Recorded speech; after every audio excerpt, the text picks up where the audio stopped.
السلام علیکم۔ امید ہے کہ آپ سب دوست خیریت سے ہوں گے۔ میری آپ سے ایک ہی گزارش ہوتی ہے کہ آپ میڈیا فوکس کو سبسکرائب کریں، بیل آئیکن کو دبائیں تاکہ آپ کے پاس سارے نوٹیفیکیشنز آئیں، اور اگر اچھا لگے تو اس کو لائک کریں، اپنے دوستوں میں بھی شیئر کریں۔ یہی میری کامیابی ہے۔ 55 سال گزر گئے بنگلہ دیش بنے ہوئے، مشرقی پاکستان کو بنگلہ دیش میں کنورٹ ہوئے، اور ان 55 سال میں کئی اپس ڈاؤنز پاکستان کے ساتھ بنگلہ دیش کے رہے، اور زیادہ تر حکومت جو تھی وہ حسینہ واجد کی گزشتہ 15 سال سے وہ حکمران تھی، اور وہ انڈیا کے ہاتھوں میں کھیلتی تھی۔ انڈیا اس کو جس طرح کہتا تھا اسی طرح کرتی تھی۔ بنگلہ دیش کی پوری عوام کو انہوں نے ایک جگہ بند کر دیا تھا کہ پاکستان آپ کا ازلی دشمن ہے، اور یہاں تک کہ فضائی حدود بھی استعمال نہیں کرتے تھے، ڈائریکٹ فلائٹس بھی ایک دوسرے کے ملک میں نہیں جاتے تھے۔ لیکن کہتے ہیں کہ عروج کو زوال ہوتا ہے۔ وہاں اس کی حکمرانی حسینہ واجد کی اتنی خطرناک حد تک ظلم سے بڑھ گئی کہ اسٹوڈنٹس نے وہاں پہ اتنے احتجاج کیے کہ آخر کار ان کا تختہ الٹ دیا۔ اگر وہ 1 گھنٹہ یا 1.5 گھنٹہ مزید ڈھاکہ میں یا بنگلہ دیش میں رکتی تو ہو سکتا ہے تو اس کو مار دیا جاتا، لیکن ان کے کچھ ویل وشرز نے ان کو کہا کہ آپ یہاں سے چلی جائیں، اور جب کوئی زندہ ہوں گی تو کبھی نہ کبھی آپ دوبارہ آئیں گی، الیکشن میں حصہ لیں گی، لیکن آپ چلی جائیں۔ تو وہ ہندوستان چلی گئی۔ انڈیا نے ان کو اپنی سیاسی پناہ دی، وہاں سے بیٹھ کے بھی انہوں نے زہر اگلنا شروع کیا ہے۔ یہاں پہ ایک انٹرم گورنمنٹ آئی، یونس صاحب کی جو ایک نوبل انعام یافتہ شخص ہے، محمد یونس صاحب، انہوں نے ٹیکنوکریٹ کی حکومت قائم کی۔ اس کے بعد انہوں نے آتے ہی اعلان کر دیا کہ 12 فروری 2026 کو بنگلہ دیش میں عام انتخابات ہوں گے۔ انہوں نے سب پارٹیز کو فریڈم دی، اور عوامی لیگ پر، عوام کے بےحد اصرار پر، پریشر پہ ان پہ بین لگا دی۔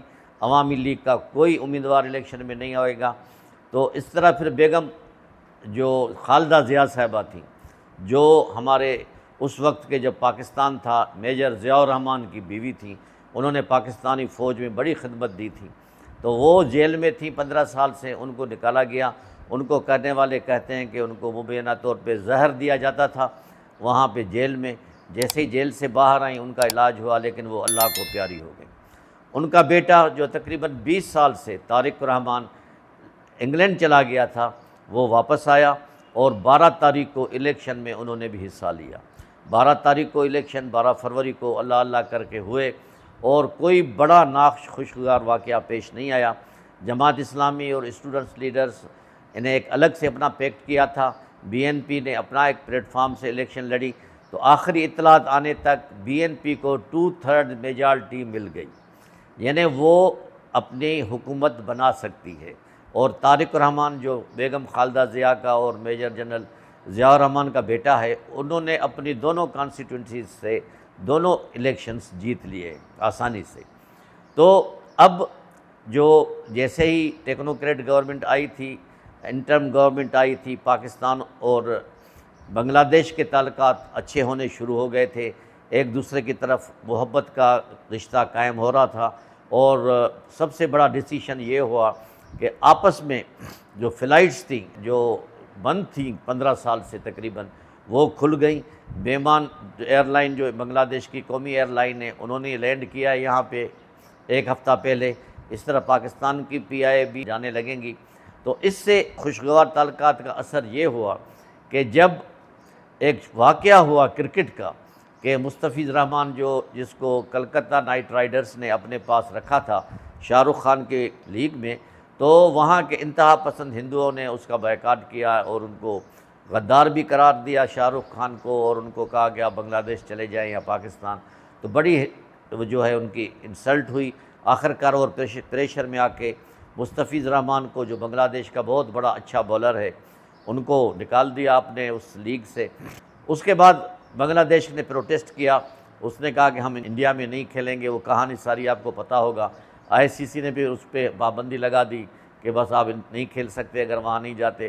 تو اس طرح پھر پاکستان نے اصولی موقف اختیار کیا، انہوں نے پھر ان کا ساتھ دیا۔ بنگلہ دیش کا کہ ہم نہیں کھیلیں گے انڈیا کے ساتھ، باقی ہر اس میں تو حصہ لیں گے ورلڈ کپ میں، لیکن انڈیا کے ساتھ نہیں کھیلیں گے۔ وہ کہانی بھی آپ کو پتہ ہے۔ تو کس طرح پاکستان نے اسٹرانگلی بات منوائی، بنگلہ دیش کا کندھے میں کندھے ڈال کے انہوں نے ان کا ساتھ دیا، اور اس کے بعد بنگلہ دیش نے بڑا اپریشیٹ کیا پاکستان کو۔ اس میں اس ڈپلومیسی میں، کرکٹ ڈپلومیسی میں پاکستان کی فتح ہوئی، اور آخرکار انڈیا کے کھیلنے پہ پاکستان راضی تو ہوا، لیکن کچھ شرطیں منوا کر کے بنگلہ دیش پہ جو پینلٹی ہے وہ بھی نہیں لگے گی، اور بنگلہ دیش پر وہاں پہ 2028 سے لے کے 31 سے پہلے ایک بڑا ایونٹ ہوگا جس کی میزبانی بنگلہ دیش کرے گا۔ تو یہ ایک قسم کی باتیں تھیں۔ پھر سری لنکا کے پریزیڈنٹ کا بھی فون آیا تھا پاکستان کے پرائم منسٹر کو۔ تو اس طرح پاکستان سرخرو ہوا، انڈیا کی مٹی پلیت ہو گئی، اور ICC کو بھی جھکنا پڑ گیا۔ تو یہ سارے اچھے سائن ہیں پاکستان اور بنگلہ دیش کے حکومتوں کے درمیان۔ اب جو یہ الیکٹڈ گورنمنٹ آئی ہے، اس سے پاکستانی گورنمنٹ کو بھی، عوام کو بھی، اور بنگلہ دیش کے عوام کو بھی یہ ایک قسم کی امید ہے کہ انشاءاللہ پاکستان اور بنگلہ دیش کے تعلقات برادرانہ تعلقات ہوں گے، دکھ سکھ میں ایک دوسرے کا ساتھ دیں گے، اور جو انڈیا نے جو اپنی سازش بہت ہی سالوں سے کی ہوئی تھی بنگلہ دیش میں کہ وہ پاکستان کے نزدیک نہ جائے، تو انشاءاللہ وہ سازش بھی ختم ہو جائے گی۔ اور اب یہ سارا کچھ ڈیپینڈ کرتا ہے طارق رحمان صاحب پہ، جو ابھی کہنے والے کہہ رہے ہیں کہ مستقبل کے پرائم منسٹر وہی ہوں گے، تو وہ کس طرح پالیٹکس لے کے چلتے ہیں پاکستان کے ساتھ۔ اور ہم امید کرتے ہیں کہ یہ موجودہ جو نیا سیٹ اپ بنگلہ دیش میں ہو رہا ہے، اس کا پاکستان کے عوام اور حکومت پہ بڑا اچھا اثر پڑے گا، اور یہ ریسیپروکل ہوگا۔ پاکستان بھی ان کی باتوں کو اہمیت دے گا، اسی طرح بنگلہ دیش بھی ہماری باتوں کو اہمیت دے گا۔ دو اسلامی ممالک کے درمیان خوشگوار تعلقات کا آغاز ہوگا۔